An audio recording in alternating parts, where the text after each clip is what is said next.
Hello, hello, hello. Welcome back to An Orange Life. Thanks for tuning in. Thank you for new subscribers. Thank you for subscribing. Thanks for liking, commenting, sharing. Please like the video as you come in, everyone. Please, that would help my channel grow. And I'm welcome any comments. I haven't been getting any comments on any videos. I want to know if you guys are liking it. If you don't like it, I would like your feedback so that I know, what to change and what not to change. All right, you see the thumbnail. Let's get right to it. The Psychology of Women in Teenage Years 2A. Oh my God. Okay. In case some of you guys who haven't been listening to any of my videos and it's your first time clicking, I have said in other videos that I am a school nurse currently, among other aspects of nursing, other areas, excuse me, of nursing that I work in. I'm currently doing school nursing primarily, which with the teenage years, these teenage kids. And I'm going to tell you something. Y'all don't know what y'all kids are doing in school. Let me tell y'all that right now. I don't know if y'all know, but I'm here to tell you because I don't think nobody's telling you. Now, I'm not saying everybody's child is out here doing this, but I will say this. There is a lot going on at the schools more than what a lot of parents know. And these kids are keeping it amongst themselves. And if you're a busy working parent and you haven't really checked in with your kids or have really sat down and talked to them about what's going on in their life, you might want to after listening to this video because these are not things that I heard or research I looked up or anything like that. I live this day to day in the school that I'm currently working in. And I'm going to be working at, well, I've worked at different schools, but I'm also going to be going into um, another different school. I'm going to an elementary school this upcoming week. But I primarily am at the high schools right now. So let me dive right in because you need to know.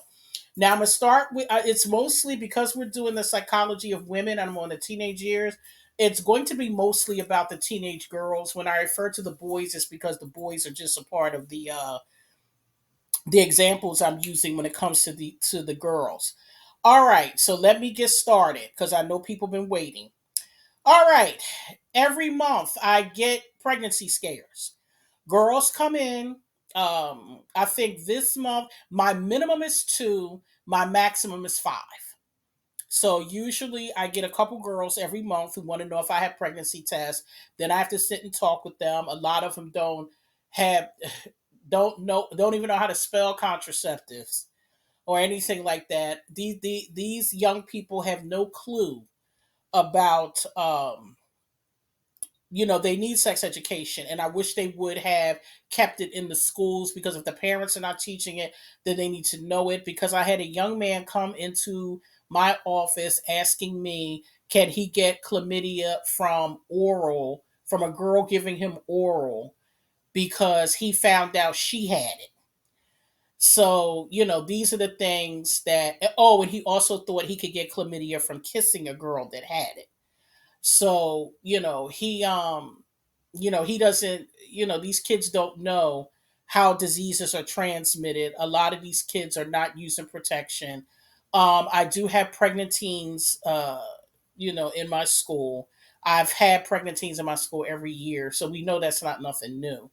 But let me elaborate.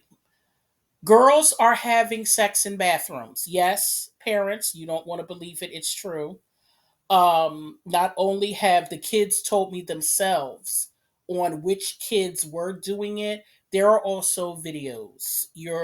This era of young people, they videotape everything. So girls are having intercourse in the bathroom. And how I know that is one of the girls who actually did have intercourse in the bathroom. She told me because it was a new boy that started there. She liked them. They wound up hooking up in the bathroom. She wound up being pregnant from it because she came to my office. She went across the street and got a pregnancy test from the store, came back in my office pregnant. She wind up terminating it. She wound up terminating it, and She came back later and told me, her aunt took her to terminate the pregnancy. But I'm telling you, this is what's going on. That they also are vaping in class. They're passing around the vape pens, with the weed in it. They're doing that. We all know that the drugs are in school, but they're also passing around the vape pen in class because the kids tell me this. So because one of the girls in one of the classes, she's annoyed by it because she really wants to focus on her education and go to college. And she told me how annoyed she gets when they're passing around the pens and how the teacher has to tell them to put it away and how it distracts from her learning and things like that. So she came and told me about what's going on, as far as that's concerned. Also, all schools, I don't know if it's every single school, but most high schools, especially if you're in the inner city, they have an Instagram fight page. I'll tell you that right now. They have some sort of fight page of some kind, whether it's IG, Facebook, or something. These kids create a page and they talk amongst themselves on social media. Fights, arguing ensues over social media, and they come to school and fight and they film these fights. So that goes on too. So that's another thing. The girls are coming to school and they are, for parents who don't allow their daughters to wear makeup, they're coming to my office to put it on. For parents who don't allow their daughters to wear skimpy clothing, they're coming to my office to put it on. And let me just say, I do try to discourage the behavior, but these kids today, you can't tell them nothing. So that's not going to happen. So, the girls come and they do that. The girls are participating in risky sex. We're talking about with more than one boy. I had a girl in my office who was getting ready to fight one of the other boys because the boy was running around saying that she had intercourse with him and his friend. And I asked her, well, was it true? And she said that it was. I said, well, honey, if you're out here doing this kind of stuff, you don't think the boys are going to come back and tell it? So she is, naive to the fact of what boys will do. So this is what's going on in the school with these kids.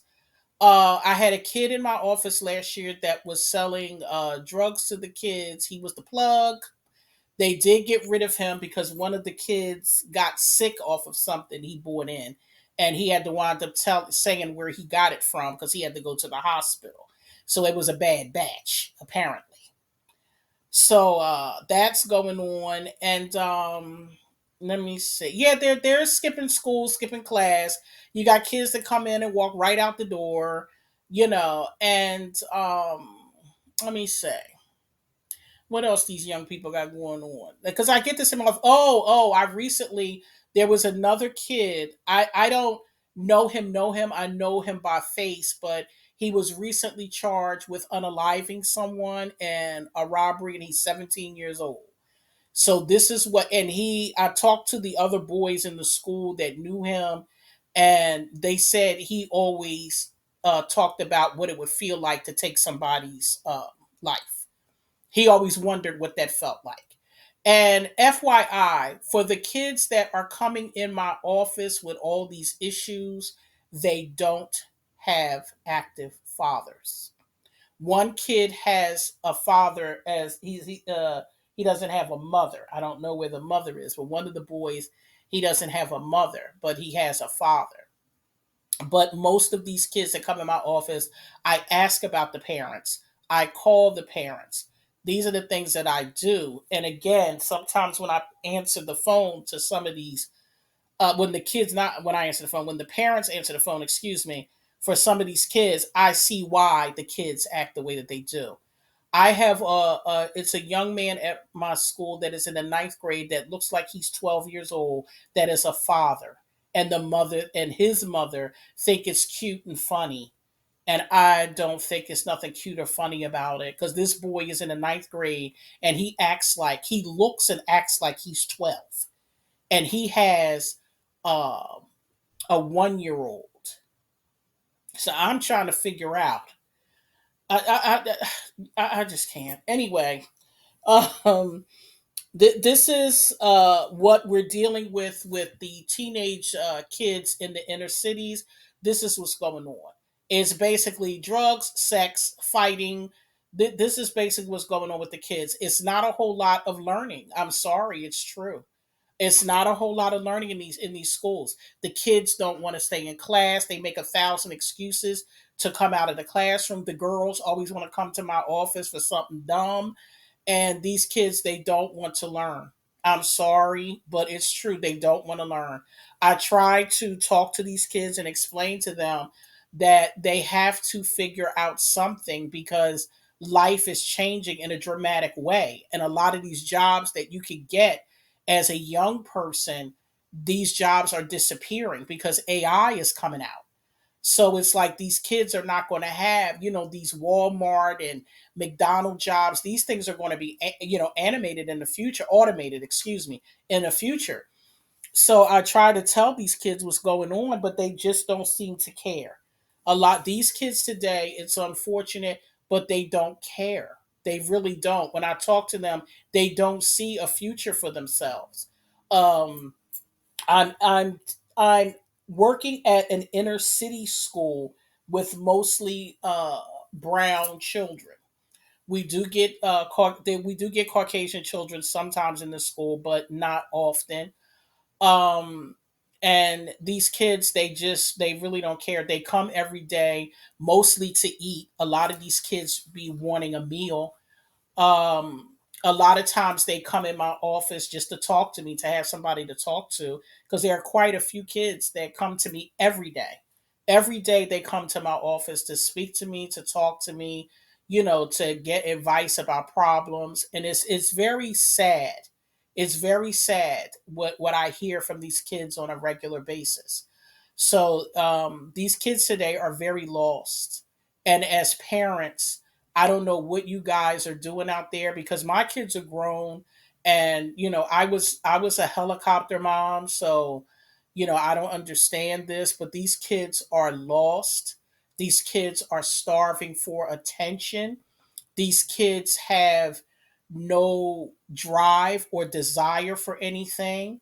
There's only a few kids. When I say these kids don't have, I mean the majority.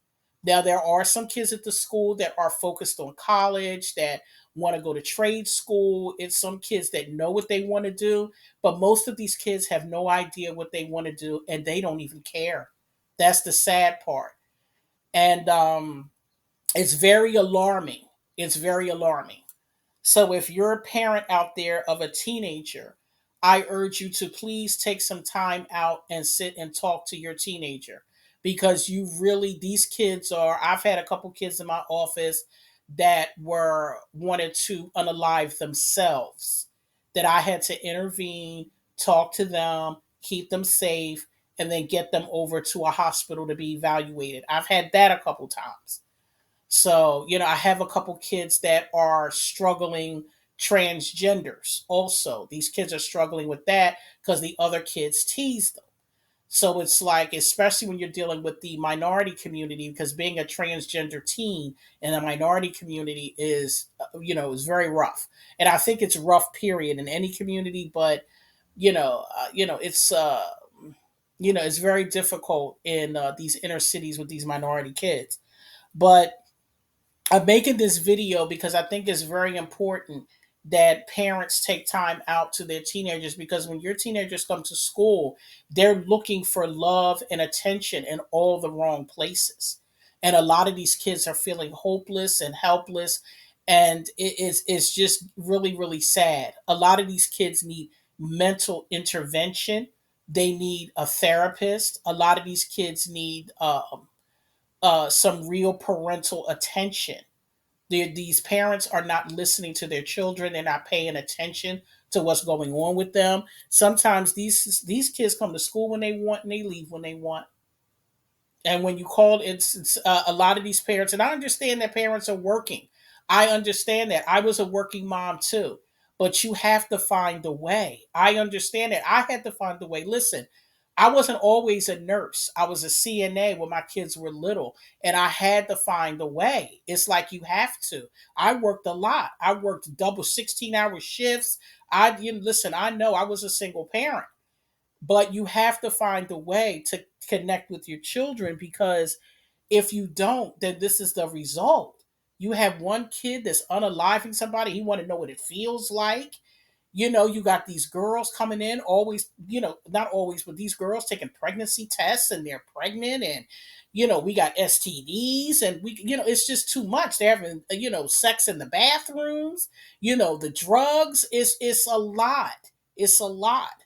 So this video is basically to open these you parents out here, open your eyes and look at your children. And don't think because your child goes to school every day and they might be doing good in school. They just might be. But when they get to school, because I've had a girl in my office with straight A's that got caught having sex in the bathroom now. And so that's why I said you can't go by the grades. You have to talk to your children and find out what's going on in their lives. So that's something that needs to go on too. So that's why I said, this video is mostly for parents to reach out to your teenagers, especially, well, teenagers, whether it's boy or girl, it doesn't matter. But girls are more vulnerable. I'm not going to say they're more vulnerable than boys. Girls are more challenging to deal with than boys when it comes to the teenage years. So you really need to be locked in with your kids. So again, I'm going to close out this video, but I made this video for parents because I'm dealing with your kids every day. I'm in the school and they come to me and they talk to me. The school that I'm a nurse at is in a predominantly white area. The staff there is predominantly white, but the school itself is it's a suburban school. But I don't know if everyone knows this, but in most cities you have to have, even in the upscale areas, you have to have a designated area for public housing. So a lot of the kids that go to this school are from either the public housing or the lower income side of that area, because it's still in a wealthy area. It's still in a county. It's just in an area that is lower income. Because I don't know if everybody knows that, but every upscale area has to have some sort of low income housing to get state funding. So the kids that the school that I go to, they come from low income uh, households. Some of them, not all of them, but some of them. So these kids are already dealing with challenges, money challenges, because some of these kids don't come from money like some of the other kids. There are some kids that come to the school that have cars and have a better life, because like I said, the some of these kids come from low income housing or subsidized housing. And then you have kids that live in like six figure homes, upper six figures, over $500,000 homes. So that's the type of school that I'm at. So I can get into another video about that, because there's a lot of racism and stuff involved with that system there. But this is not the video or the time to get into something like that.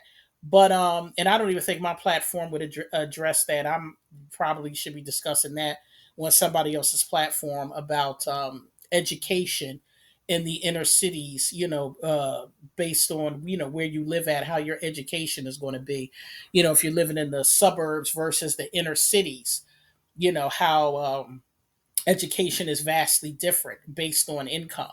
But anyway, but we all know that anyway. But I'm going to close this video out. I just wanted to get this out there. It's very important for you parents I don't care, when you do it, you have to take time with these kids. These young people are in crisis. And we can see it by every day, all the crime that's going on. A lot of it is committed by young people, but our young people are in crisis. If we're in crisis as adults, trying to maneuver in this life, how do you think the kids are feeling? So that's why I said the kids are in crisis. And, parents, you're going to have to look to your kids and start trying to figure things out, because if not, you're going to wind up losing your child to some crazy stuff out here, because these kids get involved with the craziest things. They really do. So I'm going to close this out. Thanks for everybody tuning in. Please share the video so that parents can be aware of what's going on with their kids in school. Because I think this is so important. Because this next generation of kids, they're the next generation behind us. And if they're all screwed up in the head, then who's going to be the next set of doctors and lawyers and STEM and all these occupations we need? Carpenters and electricians and plumbers. If these kids are depressed and out of their mind, then how are they going to do anything in the future? So again, this is important. I hope it gets out there to as many people as it can. I hope my video makes, even if it makes a difference with it, at least two households, I would be happy, because it's very sad for me to go to work and listen to these kids sometimes. Sometimes it gets to be very sad. It reminds me of when I used to work on the psych unit and at the hospital on the adolescent floor. It's very sad. And I'm tired of looking at us brown people just go through all this pain and turmoil. That's what life is not supposed to be, this bad. It's not. So again, please like and share the video. I would greatly appreciate it. And you might be helping somebody help their child. Okay, guys, I'm gonna close this out. Links to diaries are in this video also. If you want to grab diaries for your younger kids, I would suggest you get a diary for your daughters and start them off early. That's how you keep track. I did it, and I saved myself a lot of heartache and pain. Okay, guys, I'm gonna close it out. Thank you guys, and have a great week.